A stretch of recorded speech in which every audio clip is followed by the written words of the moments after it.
बिस्मिल्लाहिर्रहमानिर्रहीम। अस्सलाम वालेकुम। कैसे हैं आप सब? मैं उम्मीद करती हूँ कि आप सब खैरियत से होंगे। आज की वीडियो का आगाज़ इस दुआ के साथ, ए अल्लाह हम सबको नेक अमाल करने की तौफीक अता फरमा, आमीन। मेरा आज का सवाल, वो कौन थे जिनकी पैदाइश खाना काबा में हुई? अगर आपको इसका जवाब आता है तो कमेंट में बताएं। चलते हैं आज की वीडियो की तरफ।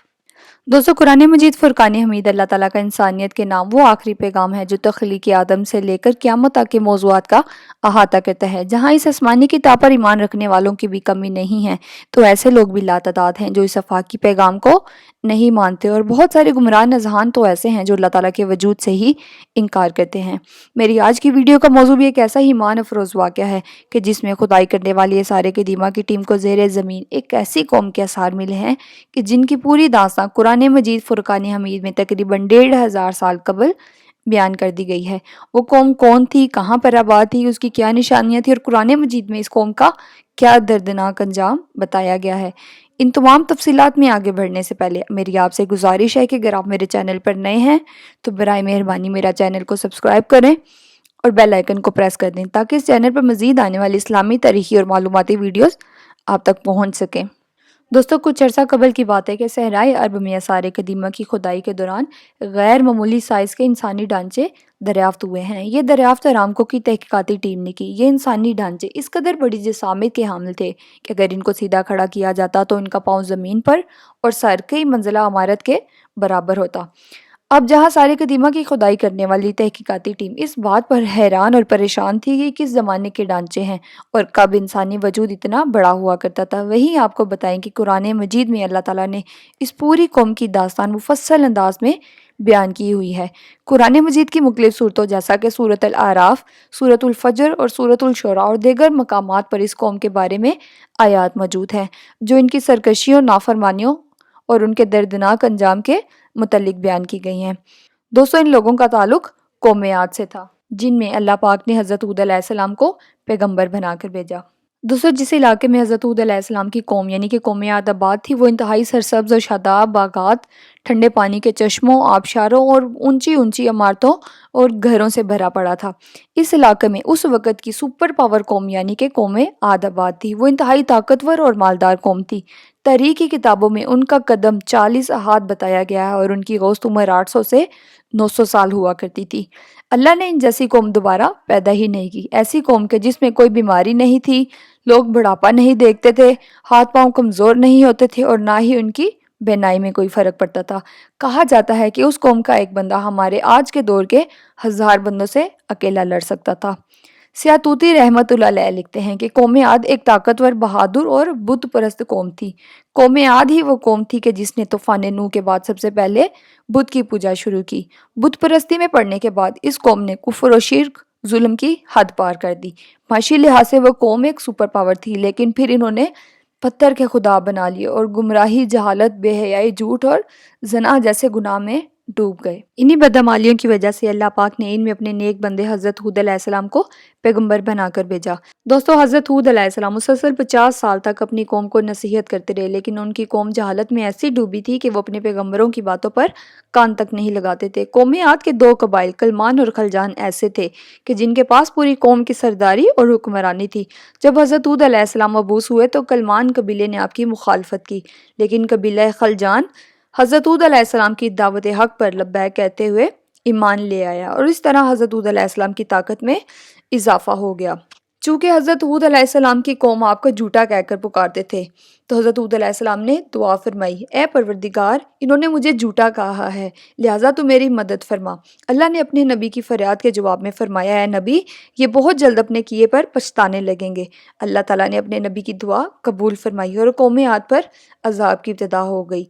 बादलों के फरिश्तों को हुक्म दिया कि अब बारिश न बरसे। चश्मों के फरिश्तों को हुक्म दिया कि इनके मीठे, ठंडे और शफाफ पानी के चश्मों को खुश्क कर दो। चुनाचा देखते ही देखते इनके सरसब्ज और शादाब खेतों खलियान सूखने लगे, मवेशी मरने लगे, यहाँ तक कि लोग पीने के पानी को तरसने लगे। बहुत ज़्यादा तादाद में पैदा होने वाले फल और अनाज नापैद हो गए। पूरी कौम खुश्क साली का शिकार हो गई। ये सिलसिला मुसलसल 3 साल तक जारी रहा। हज़रत हूद अलैहिस्सलाम ने अपनी कौम की ये परेशानी देखी तो बहुत परेशान हुए। हज़रत हूद अलैहिस्सलाम से अपनी कौम की ये परेशानी देखी नहीं जाती थी।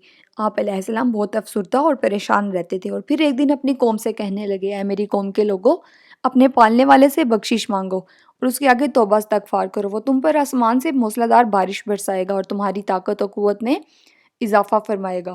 گناہ گار بن کر روگردانی نہ کرو۔ حضرت ہود علیہ السلام سے پھر ان کی قوم کہنے لگی، اے ہود، تمہارے پاس کوئی دلیل ہے تو لے آؤ، صرف تمہارے کہنے سے ہم اپنے معبودوں کو چھوڑنے والے نہیں ہیں اور نہ ہی تم پر ایمان لائیں گے، بلکہ ہم تو یہ سمجھتے ہیں کہ ہمارے کسی معبود نے تمہیں اسیب زدہ یعنی دیوانہ بنا دیا ہے۔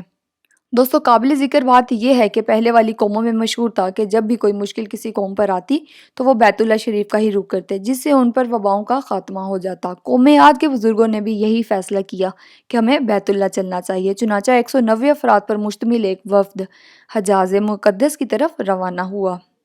جب یہ لوگ بیت اللہ پہنچ گئے اور رو رو کر اللہ سے بارش کی دعا کرنے لگے تو ایک دم کالے بادل چھا گئے۔ قوم عاد کے لوگ خوش ہو گئے کہ ہماری دعا قبول ہو گئی اور بارش ہونے والی ہے، چنانچہ انہوں نے تیاری کی اور اپنے علاقے کی طرف نکل پڑے۔ لوگوں کی خوشی کی انتہا نہ رہی۔ جیسے جیسے وفد اپنے علاقے کی طرف جا رہا تھا، آسمان سے بادل بھی ان کے ساتھ ساتھ جا رہے تھے۔ حضرت ہود علیہ السلام نے جب کالے بادل دیکھے تو وہ سمجھ گئے کہ اللہ کا وعدہ پورا ہونے کا وقت آ گیا ہے اور اب یہ لوگ عذاب میں مبتلا ہوں گے۔ لہٰذا انہوں نے ایک بار پھر اپنی قوم کو مخاطب کرتے ہوئے فرمایا، اے میری قوم، یہ اللہ کا عذاب ہے جو تم پر نازل ہوا چاہتا ہے۔ پھر انہوں نے اللہ تعالیٰ کا فرمان انہیں سنایا، نہیں، بلکہ دراصل یہ ایک عذاب ہے جس کی تم جلدی کر رہے تھے۔ یہ ہوا کا طوفان ہے جس میں دردناک عذاب چلا آ رہا ہے، جو اپنے رب کے حکم سے ہر چیز تباہ کر ڈالے گا۔ مگر ان بادلوں کو دیکھ کر بھی جب قوم عاد نے توبہ نہیں کی تو حضرت ہود علیہ السلام اپنے ماننے والے ساتھیوں کو لے کر خطیرہ نامی بستی کی طرف ہجرت کر گئے، جہاں پر اللہ نے ان سب کو محفوظ رکھا۔ بس حضرت ہود علیہ السلام کی ہجرت کی دیر تھی کہ کالے بادل اور سیاہ ہوتے گئے اور ایک ہوا کا طوفان آ گیا۔ قرآن کریم ہے کہ اللہ نے تیز آندھی کا یہ عذاب 7 راتوں اور 8 دنوں تک مسلسل جاری رکھا۔ آندھی نے کسی ایک کو بھی باقی نہیں چھوڑا، یہ ہر ایک کے پاس پہنچ گئی۔ غاروں کے اندر، پہاڑوں کی چوٹیوں اور گھاٹیوں، گھروں اور قلعوں کے اندر سب کو فنا کر ڈالا، یہاں تک کہ کاف کا سارا علاقہ صحرا میں بدل گیا اور سارے لوگ اور محلات ریت میں دفن ہو گئے، سوائے حضرت ہود علیہ السلام اور ان کے چند صحاب کے جنہوں نے امن کی جگہ پر پناہ لی تھی، وہ بچ گئے۔ اور پھر اللہ تعالیٰ نے اپنی قدرت سے اس قوم عاد کو عبرت کا ایک نشان بنانے کے لیے محفوظ کر لیا۔ دوستو، یاد رہے کہ وہ سارے گناہ جو قوم عاد میں موجود تھے آج ہماری قوم میں عیاں ہیں، جن پر اللہ تعالیٰ پچھلی امتوں پر آندھیوں، زلزلوں اور سیلابوں جیسے دردناک عذاب بھیجا کرتا تھا، آج بھی اللہ تعالیٰ ہمیں زلزلوں اور سیلابوں کے ذریعے مسلسل وارننگ دے رہا ہے کہ راہ راست پر آ جاؤ، مگر ہم معلوم نہیں کہ کس مٹی کے بنے ہیں، بے فکر ہیں اور اس دنیا میں گم ہیں۔ اللہ تعالیٰ نے خود قرآن کریم میں ذکر کیا ہے کہ اتنی طاقتور قوم تھی کہ میں نے پہلے کبھی تخلیق نہیں کی تھی۔ جب اللہ تعالیٰ نے ان کا نام و نشان تک مٹا دیا تو پھر ہماری کیا اوقات ہے۔ اللہ تعالیٰ کے حضور بس یہی دعا رہنی چاہیے کہ جب تک ہم اس جہاں میں زندہ ہیں، ہماری زندگی رسول کریم صلی اللہ علیہ وسلم کی نقل میں گزرے، اور جب ہمارا اس جہاں سے رخصت ہونے کا وقت آئے تو ہمارا خاتمہ بالایمان ہو۔ آمین۔ یہ تھی میری آج کی ویڈیو۔ میں امید کرتی ہوں کہ آپ کو آج کی ویڈیو اچھی لگی ہوگی۔ اگر ویڈیو اچھی لگے تو میرے چینل کو سبسکرائب اور ویڈیو کو لائک کر کے ہماری حوصلہ افزائی فرمائیں۔ آپ سے ملاقات ہوگی انشاءاللہ اگلی ویڈیو میں، تب تک میں آپ سے اجازت چاہتی ہوں۔ اللہ حافظ۔